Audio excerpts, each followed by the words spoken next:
Let us make our minds peaceful. In this new year, we need to establish the mind well, better than before. According to nature, the sun rises in the east and it sets in the west. In 1 year, it revolves around the sun. We know this nature because we have studied it before. Last year, it was like this. For 5 years, 10 years, 50 years, and 100 years ago, it's still been like this. It follows the laws of nature. And all the things in this world are of the nature to change.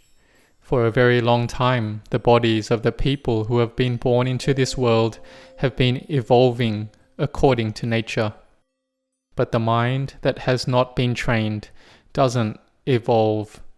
It doesn't develop and improve. We can say that this body is in the mind. If the mind is good, then it takes the body to build goodness.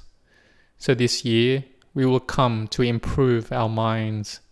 We will have an unwavering determination to build goodness. Whether it is in our education or in our work, we will have effort and steadfast determination. We will do our best in it, following the resolutions that we have made, and we will succeed in them. The Buddha, when he was still a bodhisattva, had held the aspiration to become a self-awakened Buddha for such a long time.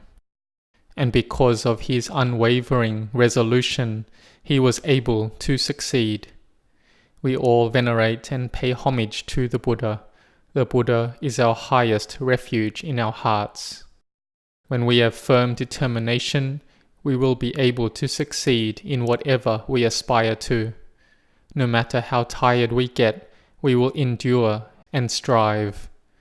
So the mind plays a very important part to direct our efforts.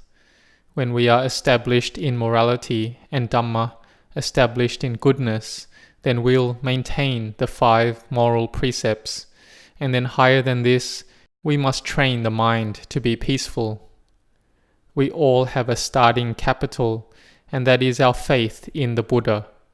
And the meditation object that is appropriate for those with faith is developing Buddha-nusati, the recollection of the virtues of the Buddha as the object of the mind. Whether we are standing, walking, sitting, or lying down, we meditate by internally reciting Butto, Dhammo, Sangho, or Butto, Butto, Butto. But if we recite Butto and the mind doesn't get peaceful, then we need to do chanting. We can chant from Itipiso Bhagava Arahang to Butto Bhagavati. We are determined to chant and we have mindfulness. And we repeat this over many times.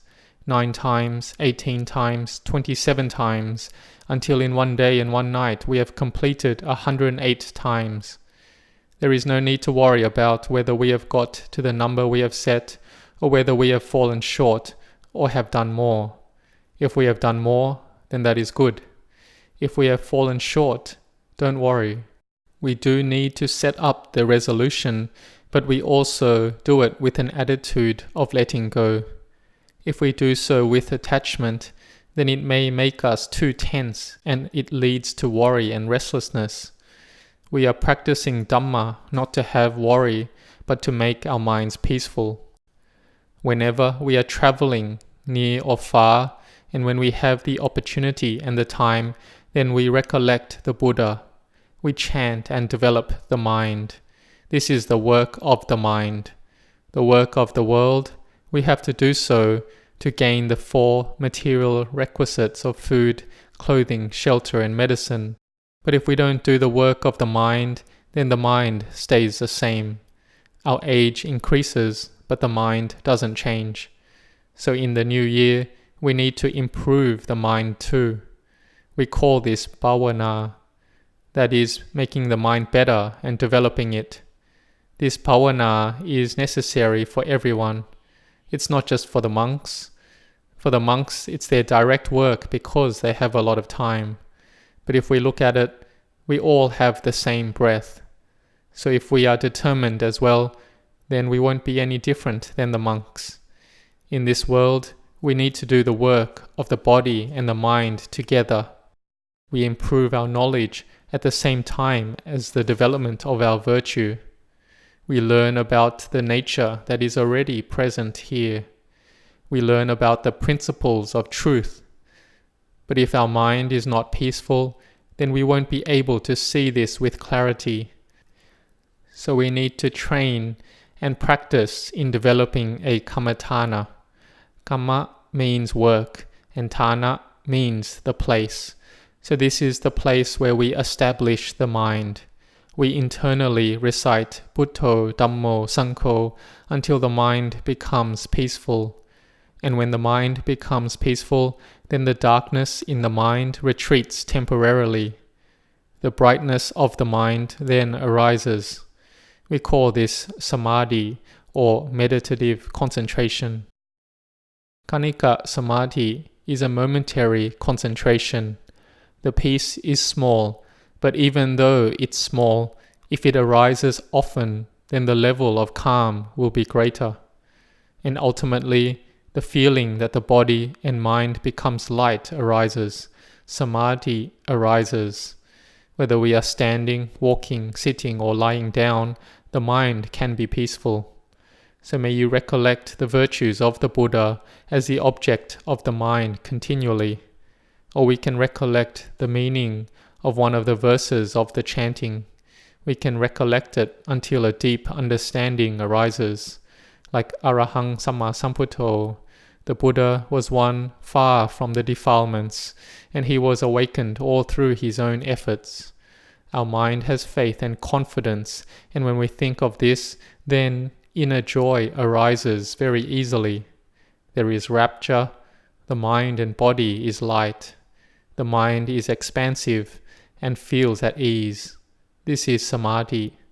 This is one type of happiness, and it doesn't depend on external factors, but it depends on the inner peace of the mind. If a lot of peace arises, then the mind will become one-pointed. This is called Appana Samadhi. We all are able to develop our minds to this point. If the mind has peace to this level of one-pointedness, then it will have the strength to understand Dhamma and to enter the heart of the Buddha's teachings. But however it is, if we train the mind in this way, according to our opportunity and time, if we are diligent, we will be able to accomplish everything. The Buddha has said that one will be able to become free from suffering because of their striving and diligence. No matter how hard and difficult it is, but we can do it. The feelings that are unwholesome or bad, we try to let them go. Try not to let them arise.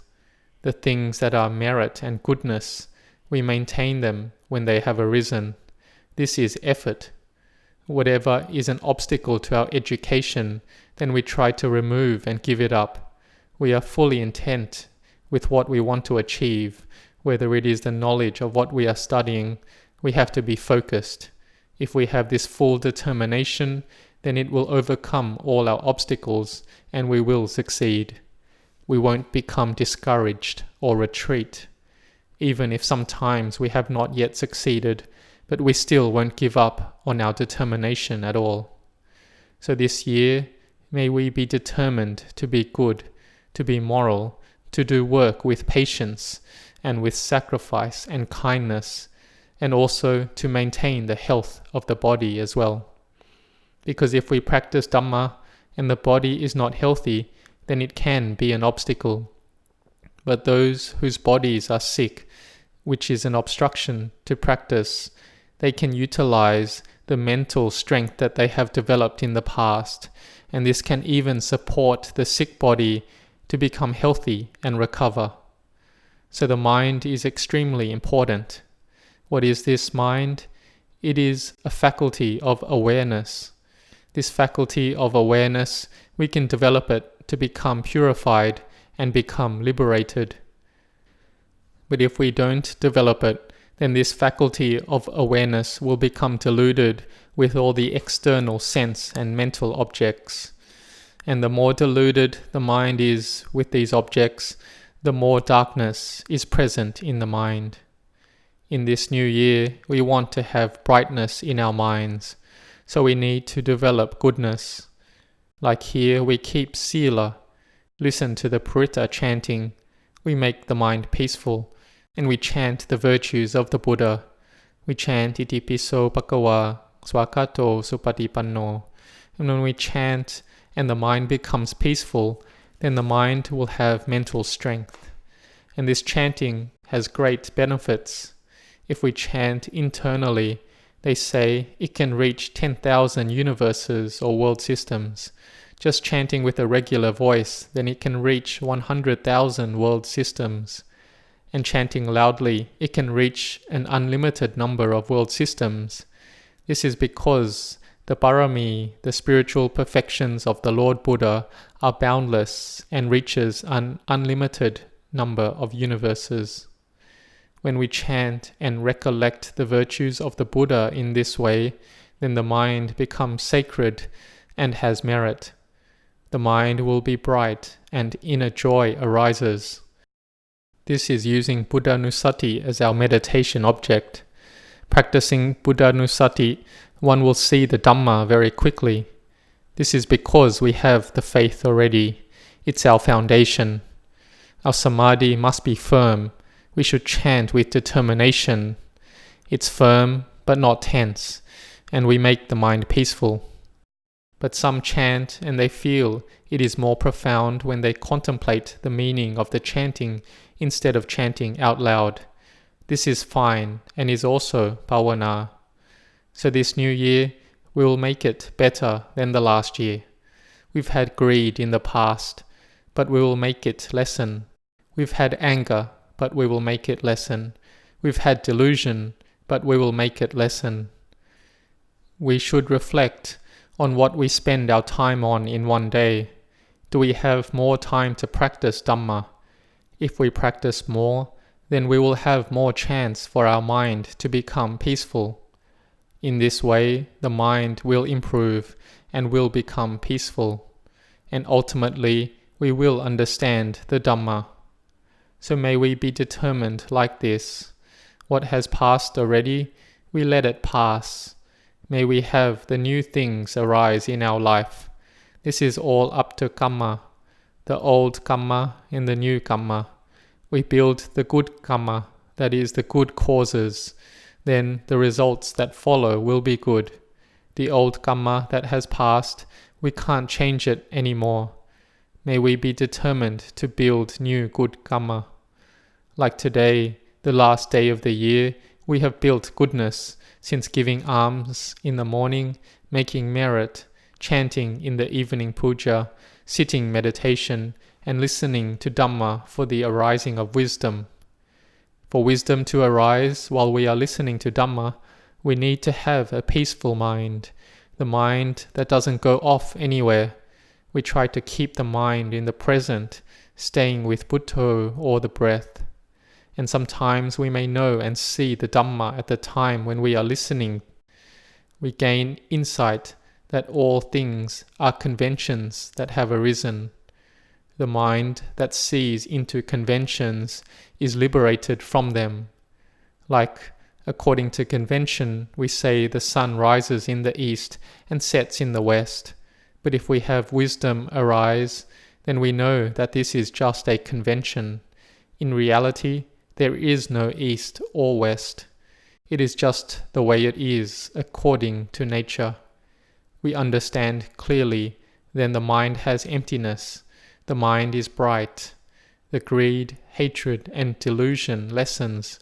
The mind is radiant, just like the radiant moon appearing. But when we have delusion arise, then it darkens again. It alternates like this. As Buddhists, we need to train the mind to have Dhamma.